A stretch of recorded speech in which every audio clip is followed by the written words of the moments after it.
another violent pre-flight confrontation, this one escalating to a full-on fist fight. Tonight, video from a passenger just rose back from the scuffle, what he says happened before he began filming, and how airline executives say they plan to bring better service to the skies. If you've gotten the impression lately that air travel has gotten even more stressful, you are not alone. Take this international flight from Tokyo to LA just yesterday. It all started at around 5:30 p.m. The passengers were settling in for the 11.5-hour flight on board the Japanese airline All Nippon Airways. While the plane was still at the gate, this passenger in the red allegedly got angry. The gentleman in the red reached to his right and grabbed one of the passengers that was in the same row as him, and he ended up grabbing him by the neck and tossing him into the aisle, and then the gentleman in the black shirt reached over and tried to pull the gentleman in the red off of them. Those two got into a fist fight, and that's when the video actually started.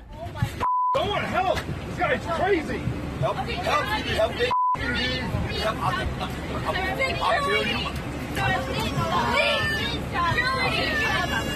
Eventually, the man began to walk away. Coming back. What the hell? But for some reason, he came back. There was two female flight attendants. They both crowded around. They tried to break up the fight, and he started scuffling with them. Corey Auer says that's when he stepped in. Corey says soon after, the man left the aircraft. He actually went and attacked one of the gate members from ANA, and that member actually ended up boarding the plane with us, and we could see that his face is bloody. According to a spokesman for the Japanese airline, the passenger was removed from the flight after assaulting passengers and an ANA employee. The airline says he was later arrested. He has not yet spoken out. If it had been 10 minutes later, we would have been in the air, and this would have been a whole different type of fiasco. Come on! This incident is just the latest in a series of onboard mishaps This committee in Congress that have led Congress to examine how air travel can be improved. The problem with the flying experience is across the board. We all know it's a terrible experience. Today, airline executives were in the hot seat on Capitol Hill for more than 4 hours. Passengers are frustrated. United CEO Oscar Munoz was one of the first executives to speak. The reason I'm sitting here today is because on April 9th, we had a serious breach of public trust. No customer, no individual should ever be treated the way Mr. Dow was, ever. And we understand that. He was referencing those now infamous videos of a United passenger caught in a travel nightmare. Come on. Come on. Dr. David Dow was dragged off a United jet by law enforcement after refusing to give up a seat he had paid for. Oh my God, look at what you did to him! According to United, at the last minute, they learned that 4 crew members needed to be on that flight. They told us that we would not leave until 4 people volunteered. No, I'm not going. I am not going. Dr. Dow insisted on keeping his seat, saying he needed it so he could return to his patients. The episode unleashed a PR crisis of epic proportions. United Airlines is in hot water tonight. United kicked off several passengers. United better fasten its seatbelt. It was a system failure. Munoz sat down with my colleague Rebecca Jarvis for an exclusive interview just days after the incident. What did you think when you saw that video of a man being dragged off of one of your planes? Probably the word ashamed comes to mind. The first thing I think is important to say is to apologize to Dr. Dow, his family, the passengers on that flight. United has since conducted a review of its policies and issued a report detailing 10 changes it is implementing, including an increase in compensation to up to $10,000 for passengers who are bumped from their flights. And Dr. Dow and the airline reached a settlement for an undisclosed sum. It's not just United, though. Just last week, a mother with 2 toddlers clashed with an American Airlines flight attendant over a double-wide stroller that was supposed to be checked at the gate. I was very upset and grabbed it and just pulled it and yanked it off, sort of violently yanked it. That's when another passenger on board stepped in, setting off sparks. Hey, bud.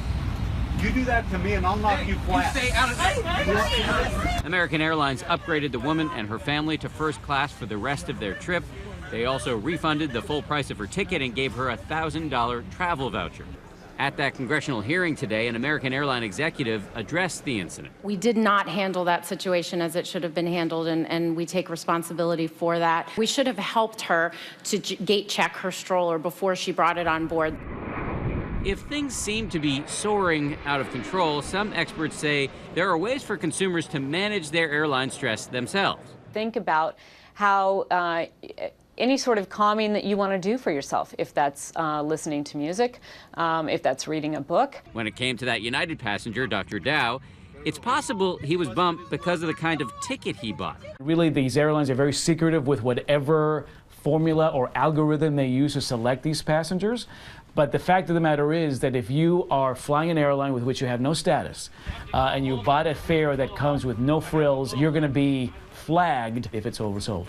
United's contract of carriage says that the priority of all confirmed passengers may be determined based on a passenger's fare class or even frequent flyer program membership. But how many passengers actually know what fare class they're buying? If you're like many people, you probably search around to find the cheapest deal. Someone told me that on Wednesdays. Seems to be, I have no idea. As my colleague Lindsay Davis discovered during a non-scientific survey back in 2013, finding that perfect ticket isn't just about skill. You may need a little luck as well. My cousin, she booked hers and she paid $370, and I paid $400 about 5 minutes later. It was ridiculous. Do you know how to get the cheapest fare? I have no idea.